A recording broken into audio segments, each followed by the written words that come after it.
l'ensemble des mesures que je vais annoncer.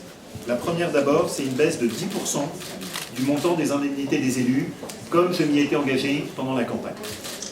La deuxième chose, c'est que pour ceux d'entre vous qui connaissent bien la région, vous vous souvenez sans doute que dans la région Rhône-Alpes comme dans la région Auvergne, tous les conseillers régionaux étaient membres de la commission permanente.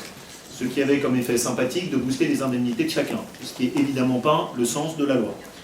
Nous, on souhaite revenir à un comportement qui est raisonnable, dans lequel il y aura beaucoup moins de membres de la commission permanente, puisque notre commission permanente fera 61 membres, soit une diminution de 10% par rapport à ce qui est le plafond de la loi. Troisièmement, avec la fusion des uns et des autres, avec la baisse du nombre de vice-présidents, avec la baisse du nombre d'élus régionaux, on arrive à un montant total d'économie de 19 millions d'euros sur la durée du mandat dès la première session.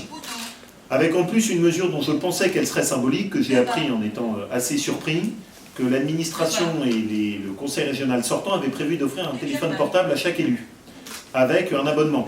Peut-être que ça rappelle certains épisodes à certains d'entre vous qui avaient suivi le déroulé de la précédente mandature régionale. Alors, en additionnant, le fait d'avoir refusé ça, c'est 1 million d'euros d'économie sur la durée du mandat. Ce qui est quand même, à mes yeux, loin d'être anecdotique. Donc les 1 million d'euros, rien que sur le fait de dire « je ne veux pas que mes élus aient un téléphone portable avec un abonnement qui leur soit offert ». Donc l'ensemble de ces mesures nous permettent de faire au total une économie qui est une économie de 19 millions d'euros, que je vous résume pour que vous en ayez le détail. 15 vice-présidents au lieu des 29, 5,5 millions d'euros. 5,5 millions d'euros sur les vice-présidents, la baisse du nombre de membres de la commission permanente, 4 millions d'euros, la baisse de l'indemnité des élus, compris les élus du Césaire, puisque leurs indemnités sont indexées sur celles des conseillers régionaux, 8,4 millions d'euros, et 1 million d'euros sur, le téléphone portable. Donc vous avez déjà 8,4 millions d'euros pour la baisse de 10% des indemnités. Donc on commence par ce qui est évidemment une mesure symbolique, mais qui est pour moi très importante.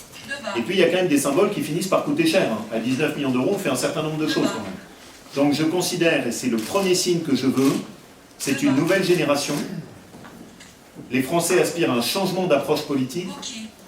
Si les élus de notre génération ont exactement le même comportement que ceux qui nous ont précédés, ça n'a aucun sens. Et donc la première chose, c'est s'appliquer à nous-mêmes, ce qu'on demandera ensuite à notre administration.